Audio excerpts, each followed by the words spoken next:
I'm still trying to figure out how the love of a mother works. Like, how is it possible to fall in love with a creature that all it does is eat, poop, and cry? I mean, I guess that's how our mothers first fall in love with our fathers. But all jokes aside, it's incredible how they have this deeper connection with their children that's so hard to explain into words. At one moment, they're their only life support. And the next, they're the ones who have to deal with the most crap from their kids. Not to say that kids don't have it hard either. I remember one day, this girl was bullying me at school. And my mom has always told me that if someone fights you, you gotta fight them back. So, I punched her in the face. Hard. And after I got back home from school, my mom slapped me on the back of the head and she was giving me this lecture about how I should only be spreading kindness to the world. And then she told me how I should never let anybody push me around, to always fight back. And at that moment, I was like, this woman is literally telling me to do two different things at the same time. But then I realized that she just wanted me to be a strong, independent woman just as she was. When I was little, I used to wonder why my mother would constantly wear the same clothes and never get her hair done. It's sad, but I get it now. It's because before me, she had the time and energy to do all of those things. But after me, I became the priority. She didn't have time for any of those things. And my mom traveled 9,000 miles all the way from India to America to form a better life and to have a better family. When she walks in the store with a red dot on her forehead, people will give her dirty looks. So she has to put up on a tough front. People would say things like, go back to where you came from.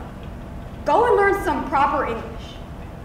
But my mom proved them all wrong by becoming a nurse. But fast forward 5 years later, and she abandons her job for the well-being of her children. She sacrificed everything for us. Her sacrifices start to take control of her life, and she starts swimming in a pool of her own tears. No one should make that many sacrifices. And her life starts going away and revolving around ours. And her hands start to become calloused with the strife and the work that we have burdened on her. She saved our life. But Mom, I saved your life too. I worked hard to uphold the values that you taught me so that you could be proud of me, not just for your love or your respect. I did all of that for you to be proud of me, and to do that, I have to suppress my flaws and the hardships that I go through in life. So sometimes it's hard to talk about things, like what I did at school today, the dumb things I do with my friends, or how I feel like when the whole world is against me. It's funny because I learned that from you, because you never expressed your hardships either. So why do you expect me to tell you everything when you do the same in return? You try so hard to protect everybody else and shield them from their mistakes, but no one is there shielding you or protecting you. You're there thinking about everybody else, but no one's there to think about you. Even in your darkest hour, your sense of duty never fails to diminish. You always put the best version of yourself in front of me. I remember when I was there with you in your darkest moment, when your mother died. I was only 6 years old, so I didn't know what was happening. But you kept crying and screaming about how you could have done so much more for your mother, how you wanted to show more gratitude towards her. And I had no idea what to say. I was 6, so I just said whatever came to mind. And she started to feel a little bit better. She was saying how I was doing a really good job of being a good daughter and understanding big people problems. It's funny because she thanked me for doing such a little thing, but no one thanks their mothers for doing things for them their entire life.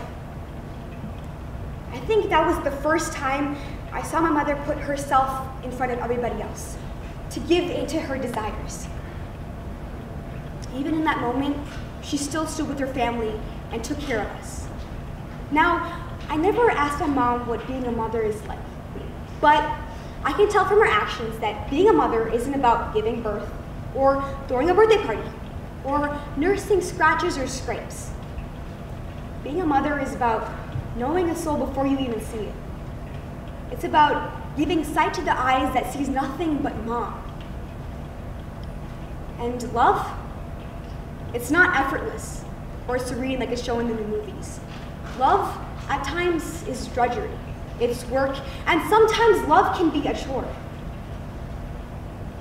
Love is putting up with somebody not because you have to, it's because you want to. So mom, if you haven't got it yet, stop putting yourself behind everybody else. What the heck, mom? Sorry, that was a really stupid thing to say, but we're all just a bunch of stupid kids.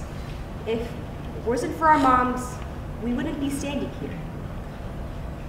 Everybody underappreciates their mom, but it's crazy how mothers are the ones who underappreciates themselves the most. So mom, I love you. And I'm sorry, I probably will still continue to argue with you about how you don't understand me. But I sure as hell won't take you for granted ever again.